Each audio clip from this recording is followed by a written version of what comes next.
नमस्कार। मैं अधिवक्ता उमेश सुमन आज आपके समक्ष कानून की जानकारी का विवरण या विस्तार करूंगा। जिस कानून की जानकारी मैं आपके समक्ष विस्तृत करूंगा वो क्या कानून है और उस कानून का क्या लाभ और उस कानून के क्या फ़ायदे या नुकसान हैं और उससे होने वाले विद्रोह और उससे होने वाले एक नुकसान का अपेक्ष मैं आपके समक्ष रखूँगा।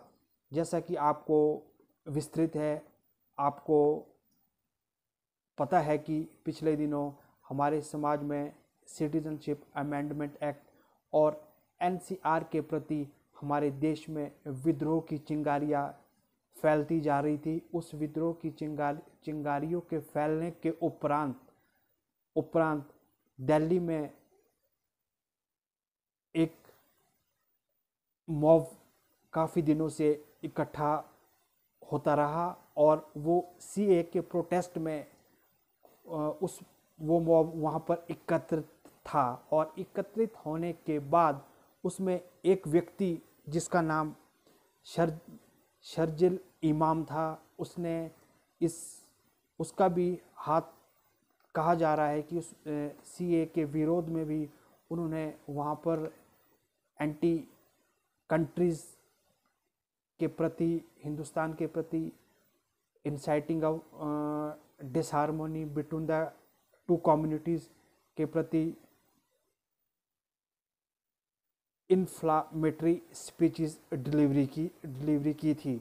और उसके उपरांत क्या होता है कि पूरे हिंदुस्तान के अंदर जगह जगह पर शर्जिल इमाम के प्रति एफआईआर्स होती है और एफआईआर होने के उपलक्ष्य में उनके खिलाफ डिफरेंट जगह पे विद्रोह की चिंगारियां फैलती है कि उन्हें अरेस्ट किया जाए। और हाल ही में क्या होता है कि दिल्ली पुलिस द्वारा उन्हें असम से वापस नेशनल कैपिटल को लाया जाता है, क्योंकि वो असम में भी असम की जेल में वो कैद में थे, क्योंकि वहाँ पर भी उनके ऊपर इस तरह के एफआईआर्स दर्ज थी।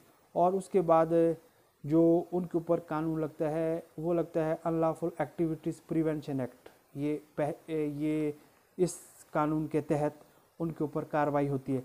Delhi right police arrest GNU scholar Sharjeel इमाम।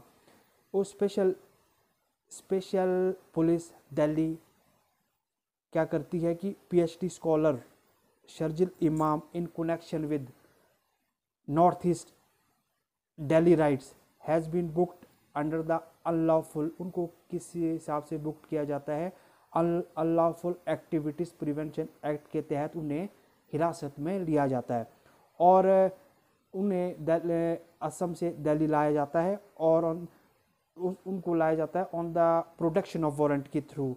और 21 तारीख को क्या होता है कि Delhi police was scheduled to bring back to the national capital. उन्हें 21 तारीख को वापस लाना था, पर लेकिन वो कोविड के ग्रस्त होने के कारण उन्हें वापस नहीं लाया गया और उन्हें 25 तारीख को असम से वापस लाया गया। 25 तारीख को उनसे असम से लाया गया था। और उसके उपरांत इमाम जो अक्यूज्ड थे उनके ऊपर क्या क्या चार्जेस लगते हैं मैं उसके बारे में आपको विश्लेषण दूंगा।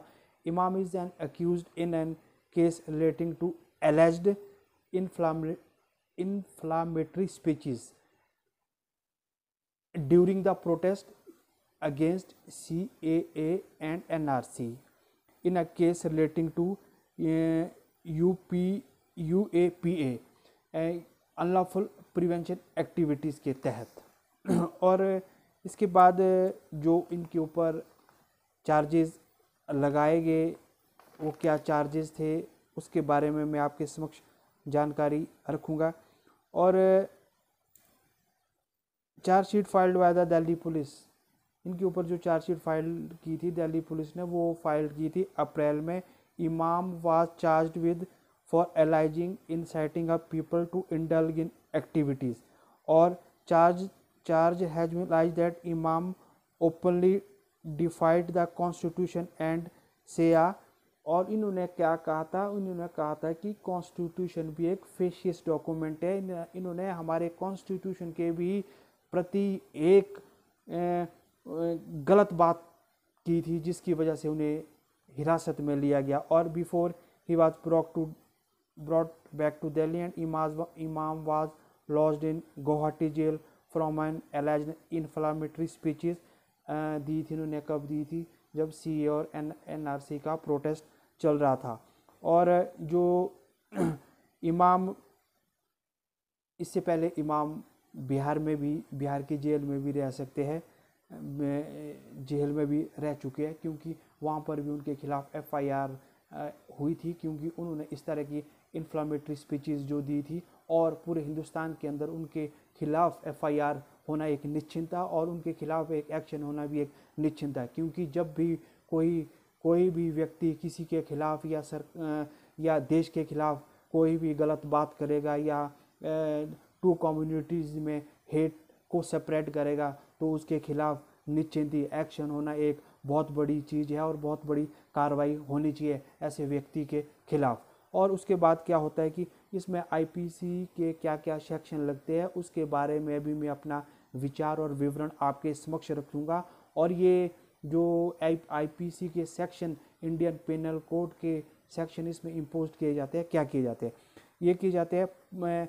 ही was charged section IPC 24A sedition 124A sedition 153A promoting enmity between different group on religion, race, place और कास्ट। और क्योंकि डिसहार्मोनिक रहना टू कम्युनिटीज़ के बीच, तो ये भी एक उनके ऊपर चार्ज लगता है।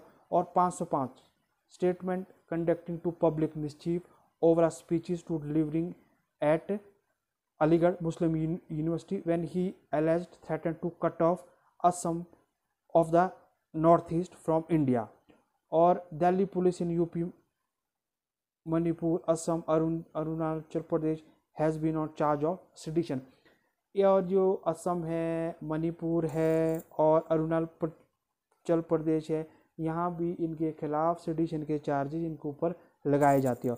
और इसके बाद Imam has been arresting in 2 cases of violence of Jamia on December 13-15 for inciting and abetting a riot। और इस तरह की, और इनके खिलाफ पुलिस के द्वारा अप्रैल में 600 पेजों की चार्जशीट कोर्ट के अंदर दाखिल की जाती है। और उसमें 124A, 153A, 153 आईपीसी और हेट्रेड बिटवीन डिफरेंट कम्युनिटीज़ के सेक्शन इम्पोज किए जाते हैं आईपीसी के। और section 13 of unlawful activities prevention act 1969 in Delhi Patiala high court, ये उनके खिलाफ चार्जेस इम्पोज किए जाते हैं पुलिस के द्वारा। और इसके उपरांत ये एक बहुत ज़्यादा शर्मनाक बात है, क्योंकि ये इस तरह की स्पीचेज उन्होंने डिलीवर की जहाँ पर 2 कम्युनिटी में विद्रोह होना और इस देश की एकता, अखंडता और इस देश के कॉन्स्टिट्यूशन को के खिलाफ गलत बात करना और कॉन्स्टिट्यूशन के प्रति फैसिस्ट शब्द का यूज़ करना भी एक बहुत बड़ी एक नेगेटिव एस्पेक्ट इमाम के द्वारा सामने आया। और इसमें आगे आने वाले दिनों में कोर्ट कार्रवाई करेगी, कोर्ट अच्छी तरह से कार्रवाई करेगी और वो हर चीज़ को, एविडेंस को और पहलू को, तथ्य को देख के ही ऐसे लोगों के खिलाफ एक निष्कर्ष में आएगी। और आगे आने वाले दिनों में मैं इसके बारे में भी और वीडियो आपके सामने जनरेट करूँगा। मेरे चैनल यूएस लीगल को भी आप सब्सक्राइब करें और मेरे इस वीडियो को आप लाइक शेयर करें। जय हिंद।